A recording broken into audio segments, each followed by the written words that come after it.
Hey y'all, it's Charity and I'm here today with another tutorial doing an 18 panel blanket.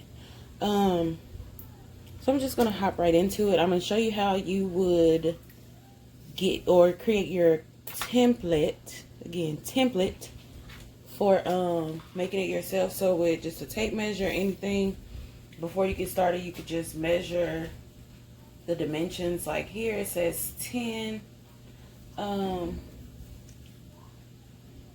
And this way is like 8, so you would need to probably do like 8.5 by 11. So I actually just printed full sheets of paper because when you're doing 18, you're not about to stop. Well, let me say this. For my first one that I did, I went along with what the manufacturer said the sizes of these were, and it was wrong. So moving on, because I did have like white spaces and stuff, I don't want any blank space. So for that reason, I'll make it oversized. Of course, so I just went ahead and went, because if you put an 8.5 by 11 sheet, it covers everything. So I just used 8.5 by 11. That was my template that I went on, and I put each individual picture in there and stretched it out. These are going, what is this? Landscape. This is a landscape version, but you could do them portrait way too, which will make for more rows on the bottom. I mean, more columns, or well, I guess rows. Well, more columns in each row, basically, versus more rows with less columns or something, whatever. Anyways, point being, with any type of template or anything, get you a tape measure. It's simple and easy. And I did them 4 across as far as measurements. I measured them, and basically all of them will be covered with the 8.5 by 11 sheet. So I'm going to hit a quick pre-press. And I'm going to try to get 2 images on at a time. Also, guys, remember with these, this black is sublimated on. So at no point should you think I'm going to leave everything uncovered, because this black will transfer here and then transfer in another place on your project. Let me see if I have one. Oh, look at y'all. I'm literally showing y'all the real way today. So this is my little lint roller. It's all busted up. That's fine. Peel a little some off and lint roll. Lint rolling is supposed to be a part of most projects, but I'm not afraid necessarily of getting a lint piece of lint stuck in there. I really haven't had that problem. But with something like this, I would, because it is so textured versus like a regular shirt that you can usually just pat.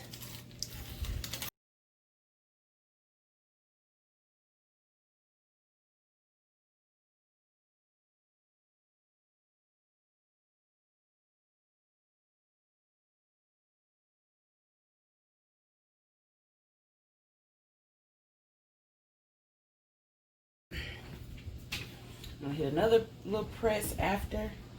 Again, make sure your image, it depends on what size heat press you have. I'm not really sure what size heat press I have. I want to say 16 by 24, but this doesn't feel like 24. Let me see. Again, tape measure. Let's actually see.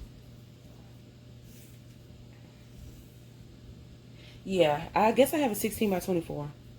So I want to make sure that my heat press will cover my full image on both sides, because sometimes I'm gonna go ahead and tape this down.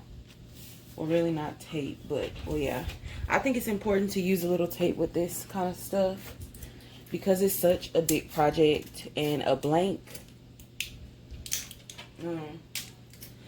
isn't cheap. This one was 25 bucks, and of course you're not selling it for super cheap, hopefully, but you know what I'm saying.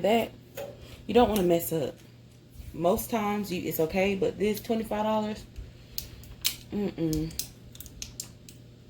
$25 messing up on a blank. I would be cutting this bad boy up and selling it by the squares or something. Okay, I'm gonna have to grab tape for the next go around. Let's make sure it's the right direction. So our pillow is gonna go, our blanket is gonna go this way. Babe, if you see some scissors, can you bring them? Make sure the ladies are covered. Which that's the thing. You make sure that you get the, say for example, okay, I wouldn't want to move this all the way to the edge and have this part of the lady cut off. So you position what's most important inside your frame and then take down everything else from there. Thanks. And then here is another image. Pretty much gonna do the same thing. Also, this is trusting that your heat press is hot, you know, has the right amount of heat. And same thing, y'all. Image, place it in your frame first, and then husband brought the scissors for the heat tape. And you don't have to come all the way down.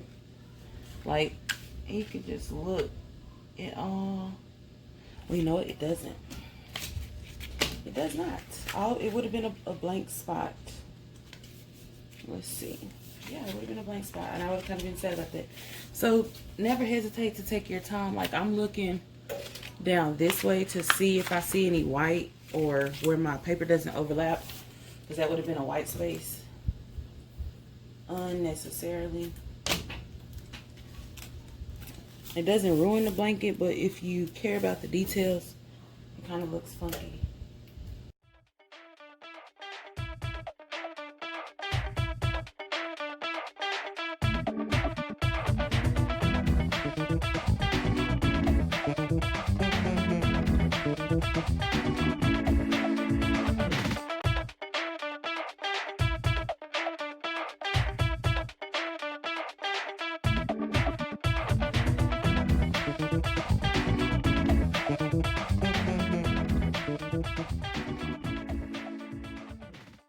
Everything has to be covered, okay? So I will say these blankets will waste a lot of paper. So for that reason, you should not be charging under 70 bucks, honestly. And I know it depends on your region and stuff, but thinking about ink, how many prints you're gonna have to do, how many times you have to move your press up and down, it's a lot. It's really a lot. How many sheets of paper, because this won't even work. Just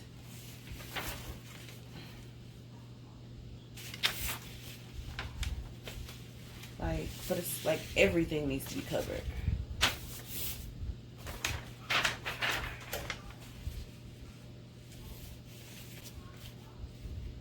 There's no way to skimp around this.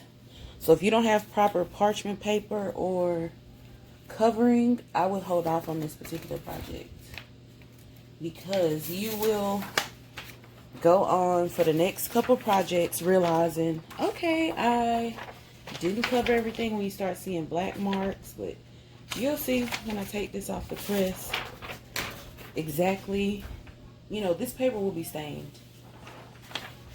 This paper will be stained. I'm gonna cover the whole thing, because it's not like you can just take a piece and then resave it. Like, all of this has to go. So, hope it's all good. Again, your regular heat settings for sublimation. My press reads 430. And I do that for 150 seconds. I can't stress this enough. Each heat press is different. They could all be manufactured by the same person or whatever, but it doesn't mean that each spot on this machine is reading the same. So in my mind, yes, this is probably accurately 400, but you know, just like being an error, it's a machine. Some machines have errors, and you know, the heat just may not apply evenly anymore. I probably got this press for like right at 200 bucks from like Amazon, like way back when. So, you know, at the time it wasn't this big old, there's not any heat presses this particular size, or like there was no issue with me getting this, and it wasn't super fancy. So, you know, this may not be the best made machine. So the heat is saying one thing, but it's coming off another thing, because it took me a while to successfully get my first couple of presses. And that's one thing, guys. Don't throw away your blanks that you mess up on. Continue to use them for test prints, to test temperature adjustments, and you know, things like that. There's no reason that you should waste it. So we got about 40 seconds, so I'm gonna go ahead and I'll come back on when it's time to pick it up. So I think that was all the tips that I had. Okay. First things first, look, black. And they're not going to specify, but this is actually sublimated on as well. This is basically a blank blanket, and the lines sublimate, or you know, are the grid marks, and have been sublimated for you. I'm trying to think, can I reuse this paper? I'm gonna see. I guess if it's just on blank space. Yeah, I'm not gonna risk it. Anyways, let's check this out. Again, this is an 18 panel blanket. I'm sure you can find tons of sublimation blankets anywhere. This did good. That looks good. That looks good. And I hate y'all when you're doing sublimation, it gets so messy, because I just snatch stuff, throw it on the ground, snatch stuff, throw it on the ground. My husband is in here 1 minute and then comes back and it's a mess. Look at it, look at it. Okay, what I will say, and this image was kind of funky, and I didn't, what the heck? Well, I'm talking about the lines. I didn't put anything under. So right here where it's folded over, I didn't think about that. So it's going to depend on how your blanket is made. I should have put something down, because here's this line. Now, moving forward, I'm going to have to put something down. I'm so sick of myself. So I'm just going to move on. And I'm just going, and I'm not going to trip over this, because this is going to be the same blanket, the same people. If it's a couple black marks on the back side, I mean, you know what? I guess that's not right. But I was just, you know, I wouldn't care if it's the back side of something, but you're right. And you can't use any recycled paper, because you can't really see sublimation ink if you just pick up a piece of paper. You know, think it's blank. And if you don't believe me, reference my custom ribbon for bow making video, because that is where you saw the transfer, which I almost had it down when I told y'all to cover everything, but this back piece would let me be great. It's hemmed, folded over, decently made, but I didn't think about that. So that'll be the same for the sides too.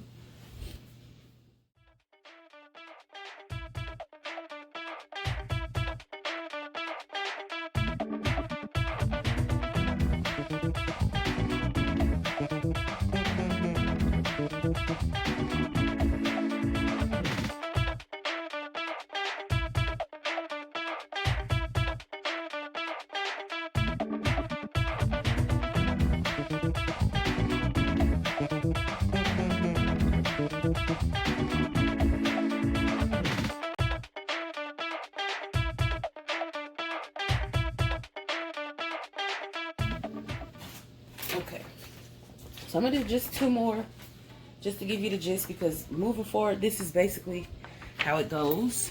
I actually didn't measure this one, but I'm gonna check just really quickly to make sure I'm on point with what I was saying. So yeah, this measures a little more like 8.25, which is fine. And will be covered in our 8.5 by 11. Same here. This is to 10, so it should definitely be covered in our 8.5 by 11. Now, this is important when you graduate to the next step to remember which direction your project is going in. And for me, I'm gonna do it like this. I'm gonna start taping this one because I did miss the bottom sliver, so I'm gonna be sure to pay close attention to that. Which this is nice because you get to make adjustments in real time. Like on the last row, it was something that I want to improve on. Also didn't cover this, you know. So just keep getting better in each little step. It doesn't have to be the next project, but each little step, just keep getting better.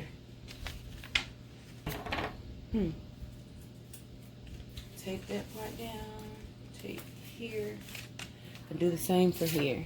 Again, remember the direction in which it's supposed to go. And be sure to get your most important parts in your frame.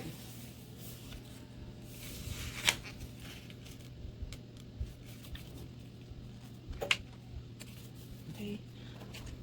I'm excited for the finished product. Memorial blankets are always very special, but be mindful that it does not always have to be, excuse me, a memorial blanket. You do not have to market them as such. They can literally just be photo collages. It's going to be good. Christmas is coming up, so I would kind of stock on, not stock too hard.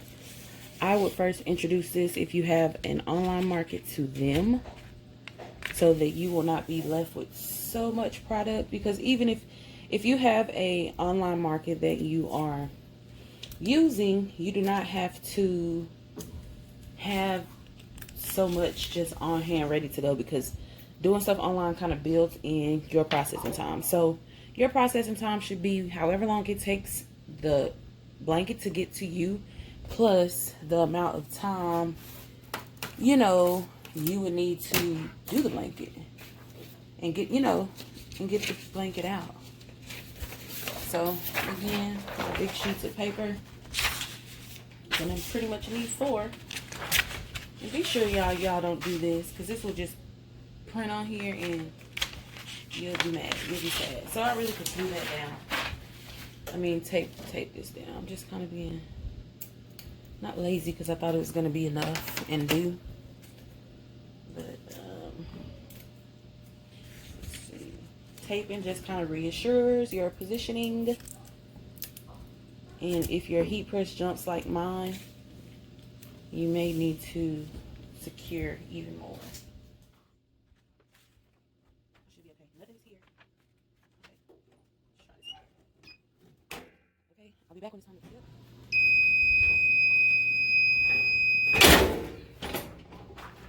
Okay.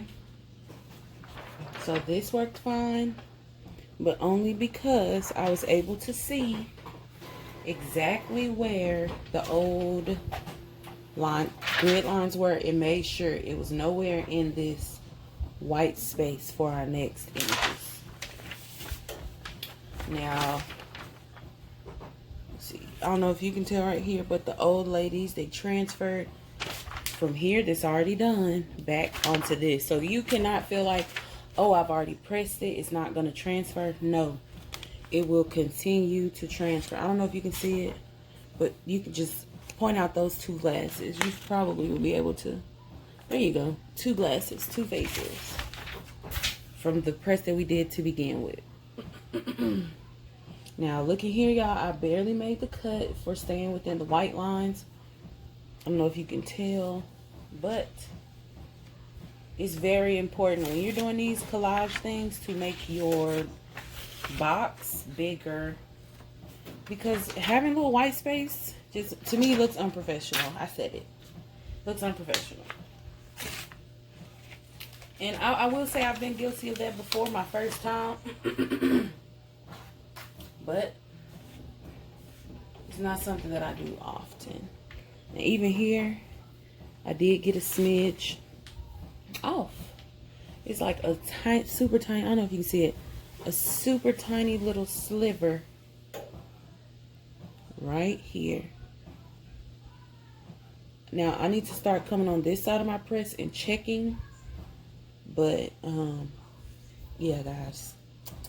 Which I maybe could have measured that by seeing how far I had it this way too. But I think it looks good. So I'm going to keep going with this. And I'll show you guys the finished product. I hope this is enough to get you there. It is time consuming, but it is something that you can do. I want you guys to enjoy your day. Spread love.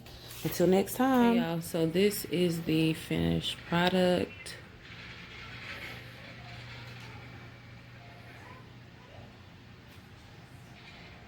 It looks good to me. Thanks for watching.